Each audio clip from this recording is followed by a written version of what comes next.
So we're going to start standing. I'd like you to fix your gaze forward and keep it about eye level. And then mentally take your vision into the back of your head for a second. And as you shift your gaze to the back of your skull, which you could either do by looking around your ears to the back, or you can look through your eyes and back. I'd like you to notice how that changes your body awareness to go into your back body. Change your gaze to look front again.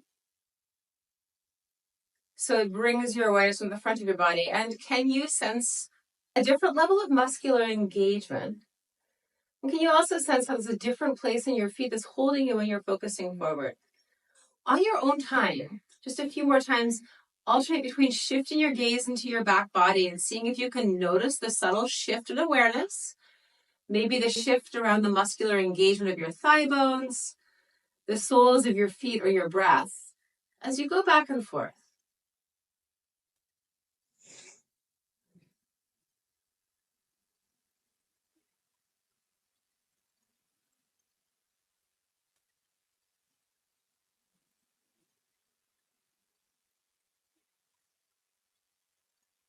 And now let's try going side to side.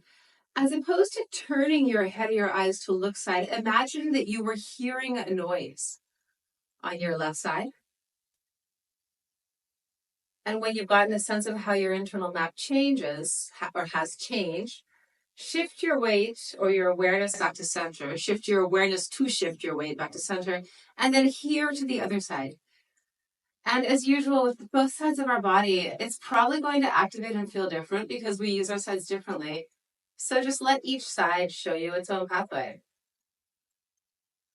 But you're still looking for the same thing. You're looking for the obvious shift in body weight, almost like it feels like the tide comes into that side of you. It's more full. And then also note your foot activation, your leg activation, your glute activation, your abdominal activation. Where's your head and back?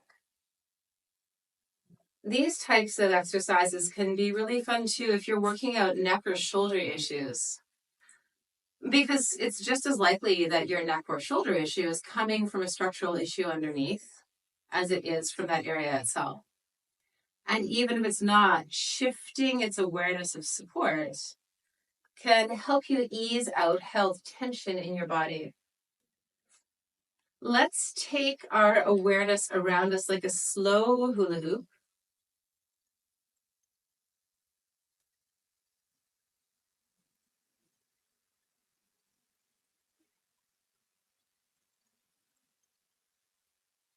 Stay going in this direction and now try to drive that from your feet. So pattern the pressure of your feet as though you could roll it around the outsides like two spinning plates.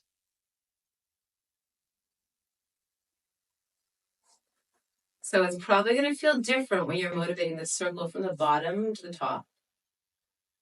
Notice how that feels. We don't need to write a concise essay about it. I just want you to feel the difference.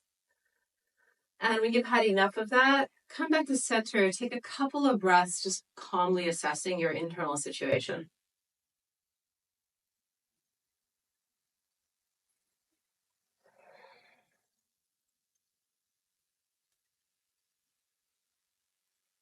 On your next exhalation, start the circle of awareness going around the hula hoop in your head to the other direction. We'll have two circles like that.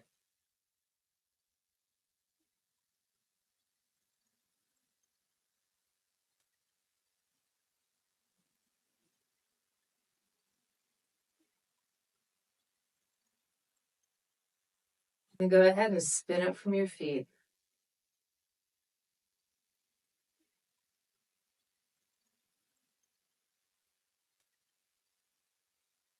Just stay leaning on our left side. I'd like you just to roll back and forth on the outside edge of your left foot and the inside edge of your right foot. So sometimes I like to imagine that I'm standing in sand. But today we're going to do something a little different. I want you to imagine that you're standing on carbon paper. So for those of you who did not grow up with typewriters, carbon paper was something. Let's go ahead and shift sides. right side. Carbon paper was something that we used behind the paper on a typewriter, and it would make a carbon copy. So basically the impact would make a carbon stamp of whatever you were typing. You could use it also to trace drawings, etc. So if you imagine that you have this kind of carbon paper where there's something that has this ink on it beneath your feet, and the impact of that on the ground would make an imprint of whatever shape you're making inside. Come back to center.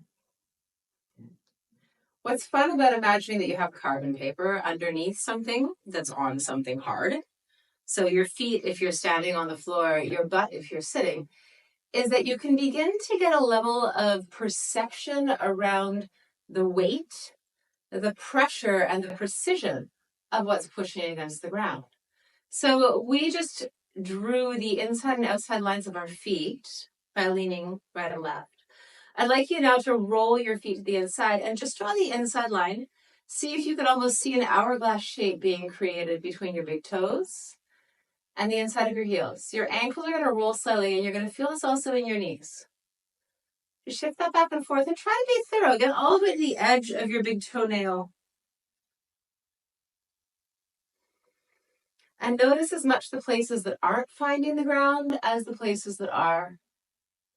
If you feel like any piece of you is prone to collapse, push more down right at that edge and expand the pressure by about a ½ inch on either side. You'll feel different resilience through your lower legs when you do that. And then move the weight back to center. Feel the shift and the breath in your pelvis as the foot expands in center. Like, right, we're on all four wheels. And then shift the weight to the outside edge of the foot. And again, just roll back and forth from the pinky toe edge, pushing your toes down. And then pressing yourself back to the outside edge of your heel.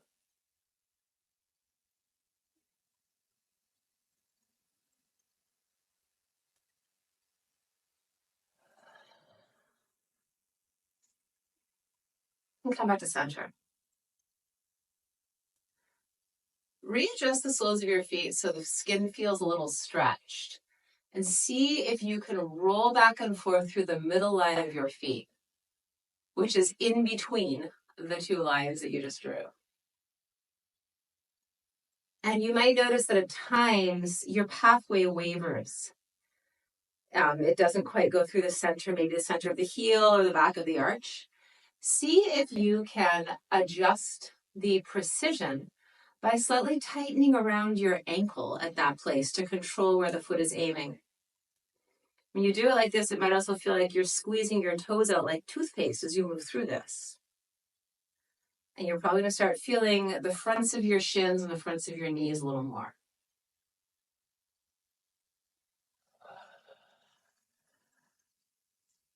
Stand up. Spread your feet down like Sasquatch feet that have long roots. Inhale. It's going to exhale, roll down Weka to downward dog, maybe a plank, and then come back up.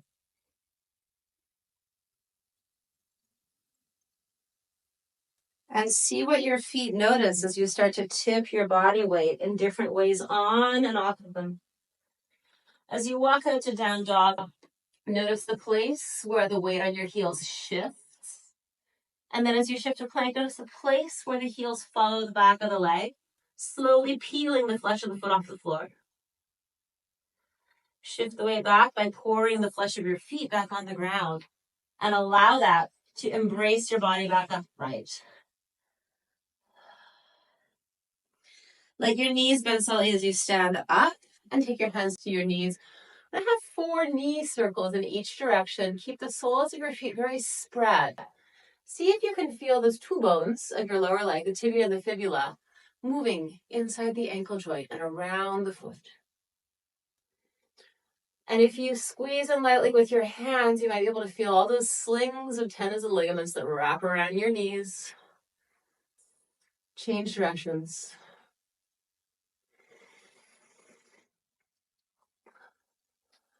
If you feel like your toes are picking up without consciousness, try to keep the heads of your toes pushing down and see what you learn. There's a lot of mobility that's contained within the foot.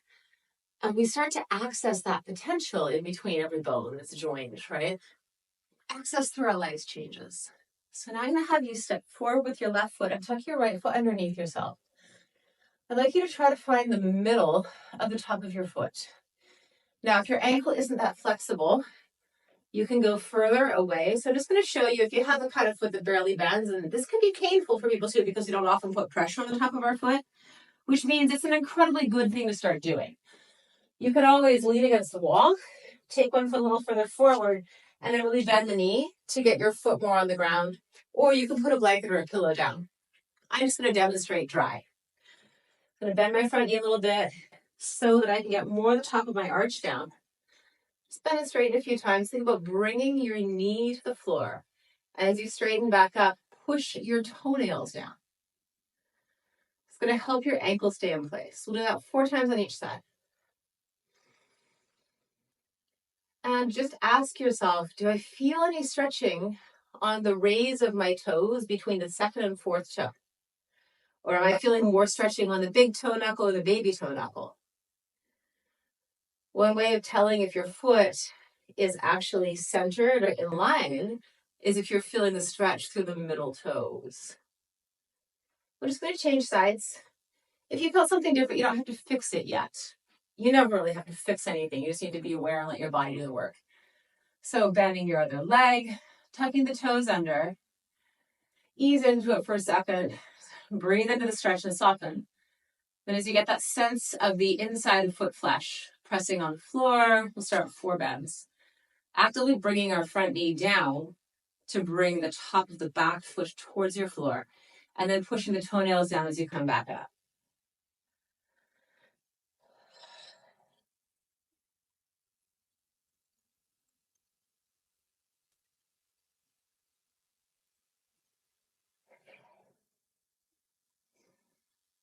And come up. Alternate toe bends. You can bend your knees. Pretend like you're in a gym, an aerobics class, but slow motion. You can tell I don't do aerobics a lot. And let's actually stay here with the toes bent under like Barbie doll foot. Just make 4 ankle circles in each direction. You're allowed to roll off the ball of the foot now. Feel each toe coming down individually. And change directions. And notice as you're circling your ankle that your knee is going for the ride, and so is the hip socket. Right, so your foot is helping that top bone, the single bone of your femur, mobilize where it meets the pelvis. Other direction. And this kind of stuff can be really great if you have some kind of hip issue, and maybe you're walking by lifting your hip or your back as opposed to actually moving through your foot. So reestablishing movement patterns underneath can help to ease tension or locked upness higher up the chain. We are reversing circles in the 2nd foot. We're observing how our knee is passively moving our thigh. And then we're going to go back to that tucked underfoot position. This time I'd like you to rock the pressure from the big toe side to the baby toe side. See if you can start this just from the foot and the ankle, letting your knee hang down to the ground. And then allow your body to be moved by your foot as though it were a rudder.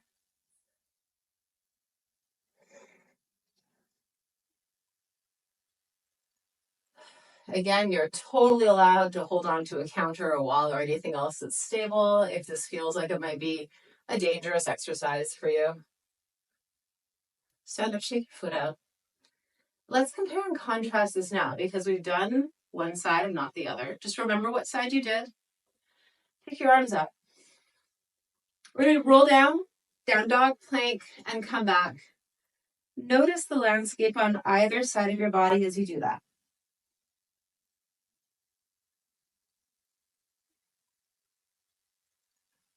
Notice if there's a difference in your flexibility.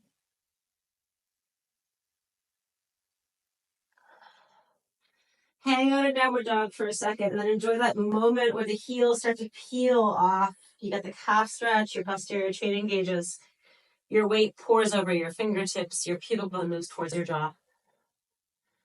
And then shift the weight back, enveloping the floor with the flesh of our feet as we roll all the way back up. And especially as you come up, enjoy the stretch, but also notice if it feels more accessible on the hip of the foot that you have already rolled on the floor. A lot of these compare and contrast things are subjective, right? It's us asking ourselves things without trying to imply an answer, but really there is no control group of us that did not do it. We just did. But either way, it's good to increase awareness and just know the differences of how your body can be. Tuck the other foot under. And start to roll side to side. First of all, just from the ankle. How do you get your skin on the floor? What choices can your ankle and your toes make? Are there areas where your body is entirely hesitant about that? Is it afraid of pain? Does it feel pain? Are there other areas where it feels confident? And then start to use that motion to rotate all of you.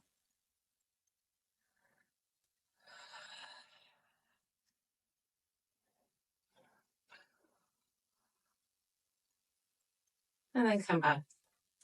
We do one last experiment here. So we're going to stand up, forward bend, and actually go down to the ground to all fours. Enjoy this. Go quicker, but take note of the scenery. Once you hit plank, just lower the feet and the knees. And take the arches of the feet down. So the soles of your feet are facing the floor. The tops of your toenails are on the ground. Without looking at your feet, can you tell if your feet are aligned, that the toes aren't going in or out? See if you can get them aligned, and then take a moment, just look back and see. And if they're not, if they weren't, see what you can do to move your big toes in the line of your heels and still feel the baby toes reaching to the floor. Keeping that sense of clicking your toenails down behind you, we're going to push into child's pose. And then we're going to come up and we'll just move to a cobra. You don't have to drop your pubic bone to the ground, but I want you to push your toenails down and send your pubic bone forward through your hands. And then pull your tailbone back again. And then go forward. Now let's take our feet off to the right. Pull the baby toe of the right foot and the big toe of the left foot. Let it move your knees. And child's pose with that twist in the spine. Come back and unwind in cobra. And then drag your feet to the left. Do the same thing. And going back. One more time to each side.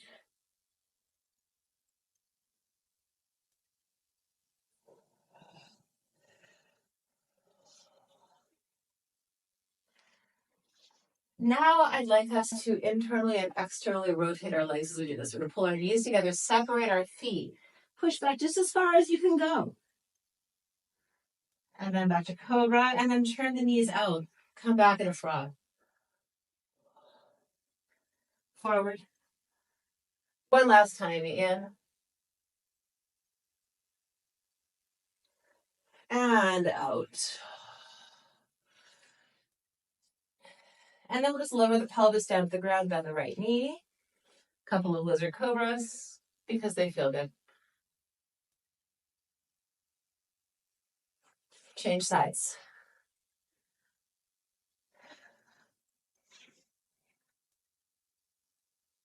Shift back to a plank.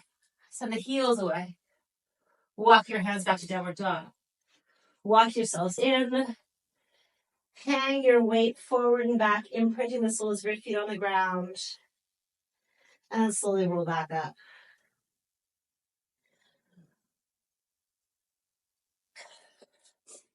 And as you move through the rest of your day now, notice if you have better agency in the legs or the back.